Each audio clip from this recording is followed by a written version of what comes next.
আজকে আমি গিয়েছিলাম শিমুলগড়, অনেক সনাতন ধর্মী মানুষ সেখানে বাস করে। এত এত মানবতার ফেরিওয়ালা শুনলাম। উন্নয়ন করতে করতে করতে করতে এমন উন্নয়ন, দাসপাড়া রোডে ইটই লাগে নাই। ওই যে আপনার শিমুলগড় রোডে, শিমুলগড় রোডে ইটই লাগে নাই। এবার উন্নয়ন করতে করতে ইউরোপ বানাই গেছে। আপনাদের আইসা এমন বক্তব্য দিব, বাপ রে বাপ। হ্যাঁ, যেমন মনে হয় যে মাগনা টেহা দিল আর কি, মাগনা টেহা দিল।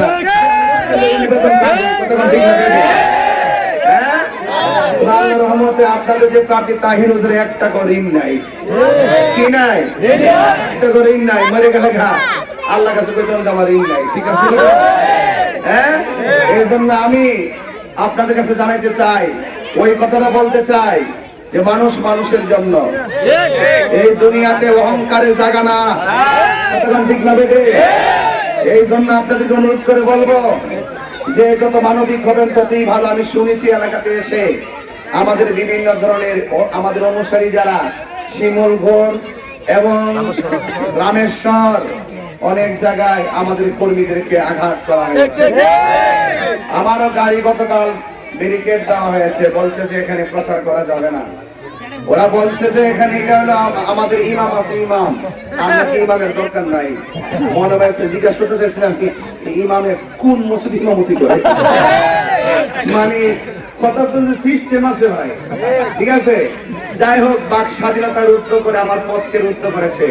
আমি তাদের মতন এমন রুদ্ধকর মানুষ নয়।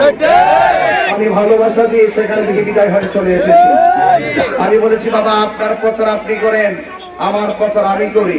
পাস ফেলের মালিক আপনি চেষ্টা করেন, আমি চেষ্টা করবো। এই জন্য আমি রাজনীতি, কেউ কাউকে বাধা দিবেন না। আমি আপনি যদি বাধা দেন, রক্তাক্ত করেন, 12 তারিখের পরে কি আবার নির্বাচন আইব? আইতে তো আবার 5 বছর, ঠিক না বেটি? তো পরের দিন কিন্তু সাতিয়ান বাজারে আমরা ঠিকই কিন্তু চা পান খামু, জানাজার মাঠে একসাথে যাবো, মসজিদে নামাজ পড়বো।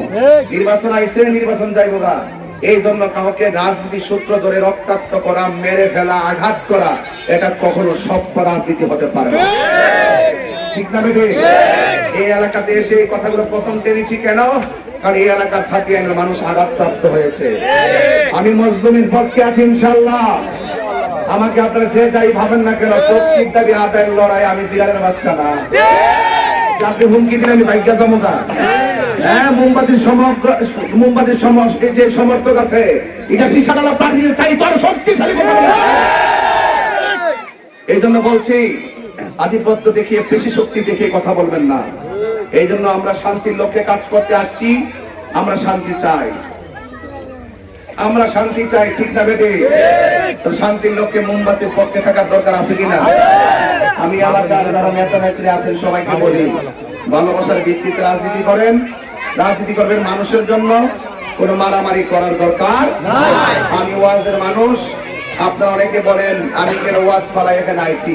ওয়াজ ফালায় কেন আইছি? 90টা মাজার যে বাংছে, কালকে যাই সব সাথে এনো বাংতে হবে, গ্যারান্টি কি? কথা কথা ঠিক না বেটি?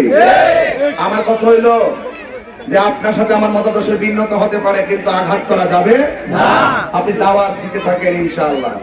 তবে পাঞ্জাবের উসিলায় আপনাদের কাছে এতটুকু বলতে চাই যে আমরা যদি নির্বাচিত হতে পারি, শিক্ষা, চিকিৎসা, স্বাস্থ্য, অবকাঠামো উন্নয়ন এবং যত ধরনের মাজার আছে এইগুলোকে সুরক্ষা, অন্যান্য ধরনের যারা মন্দির আছে এদেরকে সুরক্ষা, দল মত ধর্ম বর্ণ নির্বিশেষে একটি সম্প্রীতির মডেল বানাতে চাই সোনারঘাট মধ্যপুরবাসীকে। শুধুমাত্র একটা বার বানাই দেখেন, যে যত কথাই বলো 53 বছরও কিন্তু ওই শিমুলগড় রাস্তা কিন্তু হইছে না, বুঝিনি? কত বড় আলাপ করেন না, সব আমরা দেখ কালিছি, কথা ঠিক না? অনেকে তাইরে সব কি উন্নয়ন করছে, বাড়ি বন বেড়া, এটা তো কত হই, মাশাআল্লাহ, বাড়ি ব্রাহ্মণবাড়িয়া কি উন্নয়ন করছি। আগে তো আমি বিমান বাহিনী, সরি আগে তো স্বরাষ্ট্রমন্ত্রী ছিলাম, আগে কি ছিলাম? স্বরাষ্ট্রমন্ত্রী ছিলাম, আমি কাজ করছি, আমি কি উন্নয়ন করছি। একটা ভাগ হলো এইগুলো বুঝে যে রাষ্ট্রের ক্ষমতা যদি না থাকে এই সমাজের উন্নয়ন কি করা সম্ভব? তো আমি আইসি, যদি আল্লাহ আমাকে কবুল করে তাহলে আপনারা আমাকে সুযোগ দেন, দেখাই দিতে চাই। কটাক্ষ করেছিলাম, দায়িত্ব মন্ত্রীরা সেই কাজ করতে পারে না।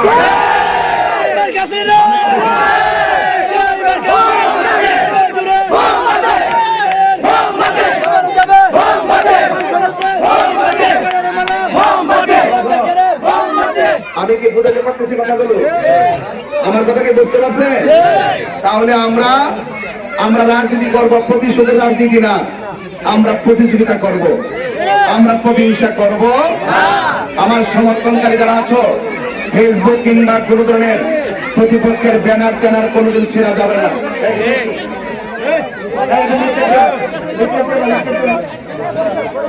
আমরা কোন প্রতিশোধের রাজনীতি করব, মনে থাকবেন ইনশাআল্লাহ। আমার মা বোনরা অনেকে আসছেন, আমার মা বোনদেরকে বলবো, মা এখানে খান ধরা বিশ্ব বুঝে আইছে, কোনোদিন কে এইভাবে আইছে? আমি তাহিরুল ধরে 1 বছর 2 বছর দাওয়াত করে রাখছি, ঠিক না? আমি আইবারকে প্যান্ডেল সাজার এক সুইন, সিয়ার একটা সাজার এক সুইন, লাইট প্যাট লাগায় কি ফুল টুল মালা টালা দিয়া আপনার কোনো সম্মান আমার করছুন, হাতিয়া তুফা দিছুন, এরপরে দেশি মুরগি খাওয়াইছুন, কত আদর যত্ন করছুন। আর এই মানুষটা হঠাৎ করে 238টা মাহফিল বন্ধ কইরা দিন রাত পরিশ্রম কইরা আজকে কেন আমি দাঁড়াদাঁড়ি করতেছি, এই জিনিসটা যদি আপনারা না বুঝেন তাইলে আর কোনোদিন আপনারা এই সুযোগ কিন্তু আর পাবেন না। সুন্নিয়তের জন্য একটা কঠিন সময় অতিক্রম করছি আমরা, আর সুবর্ণ সুযোগ আসছে আমাদের। আমরা সবাই মিলে যদি ঐক্যবদ্ধ সিদ্ধান্ত নিতে পারি, তাহলে এই সুন্নিরা এই দেশের হাল ধরবে। কথা বলেন, করতে পারবে না ইনশাল্লাহ? আমরা যদি ক্ষমতায় আসি, অন্য কোন ধর্মের মানুষ আমাদের আঘাতপ্রাপ্ত হবে না, কোন মানুষের হক পাইলে আমরা খাবো না। রাষ্ট্রের পক্ষ থেকে যে বাজেট দেওয়া হবে, সব বাজেট আমরা সুষম বন্টন নীতি আলোকে সমান করে পৌঁছে দেব। যা প্রয়োজন সমাজে তাই করবো ইনশাআল্লাহ। মা বোনরা এই নোটিশ ছাড়াই যে আইসা করছে, গাছতলায় মাছতলায় আমার মা বোনরা আইসা গেছে। মা বোনদেরকে বলবো, মা গো আপনারা সকাল সকাল যায়া মোমবাতিতে ভোট দিবেন, তবে আগের রাইতে আসন বাতিটা লাগাইয়া আমরা দোয়াটা করবেন, মোমবাতির মধ্যে মেরে দিবেন। আবার কিছু কিছু লোক আছে আপনাদের এসে বুঝাইবো, বিভিন্ন ইয়ার দিব, কাঠ দিব, কি দিব, বিভিন্ন কাঠ দিব, এরা দিব টেহার কাঠ, অন্য কিছু না দিব, অন্য কিছু না দিব। তবে আমি আপনাকে ইনসাফের কাঠ দেবো, ইনসাফের কাঠ যখন দিব, সব ঘরের মধ্যে শান্তি নিকেতন হয়ে যাবে ইনশাআল্লাহ। ঠিক আছে? অবশ্যই রাষ্ট্রের যে কোনো দায়িত্বে গেলে রাষ্ট্রের পক্ষে যে সুবিধা, এই সুবিধা আমিও পাবো, আপনিও পাবেন। যদি আমি হতে পারে আমি দিব, আপনি হলে আপনি দিবেন। কথা বলেন, ঠিক না? এই জন্য একবারে একলা দিলে মানে ভোট থেকে বিষয় এমন না। শুক্রবারে কোনো কারণে যদি চাকরি নিজ জায়গায় না, এটা কিন্তু শুক্রবার আদায় করুন, ঠিক না? তো এই জন্য আপনাকে অনুরোধ করবো, আপনারা বিভ্রান্ত হবেন না, আপনারা সবাই ভরসা রাখবেন, মোমবাতি প্রতীকে ভোট দিবেন। আমার মরণের কতদিন, আমাকে সবাই চিনতে পারছেন? আমি আপনাদের তাহিরি হুজুর। আমি অনেক আপনাদের এলাকা আশেপাশে ছাতিয়ান সহ বুল্লা সহ বহুত ওয়াজ মাহফিল করেছি। কখনো কি আপনাদের সঙ্গে মিথ্যা কথা বলেছি, প্রতারণা করেছি, ওয়াদা খেলাফ করেছি? তার মানে হলো দীর্ঘদিন ধরে আমি কোরআন সুন্নাহর আলোকে আপনার আত্মশুদ্ধি, আত্মার উন্নয়নে কাজ করেছি। হেদায়েতের মালিক কে?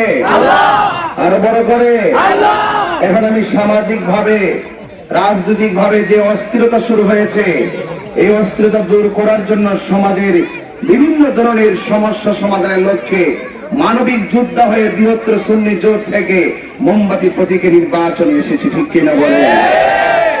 আল্লামা সৈয়দ জিয়াউল কামাল জাকারিয়া সাহেব খানদুরা দরবারের পক্ষ থেকে আপনাদেরকে বলেছেন, আমিও আপনাদেরকে বলতে চাই, আপনাদেরকে জানাতে চাই, এই দেশ আউলিয়া কেরামের দেশ, এই দেশ বাবা শাহজালালের দেশ, এই দেশ বাবা শাহজালালের দেশ। এই দেশে কোন ধরনের সন্ত্রাসী থাকতে পারে না, কোন চাঁদাবাজ থাকতে পারে না, কোন দুর্নীতি থাকতে পারে না। আমরা দেশের হাল ধরতে চাই। এই বাংলাদেশের স্বাধীনতার পর 55 বছরের ভিতরে আমরা বারবার প্রমাণ করেছি, এই বাংলাদেশে একমাত্র শান্তিপ্রিয় দল হলো আহলুস সুন্নাত ওয়াল জামাত। সুন্নি জামাতের মানুষ কখনো বোমাবাজি করে নাই, কোন ধরনের সন্ত্রাসী করে নাই, ওরা মানবতার রাজনীতি করেছে।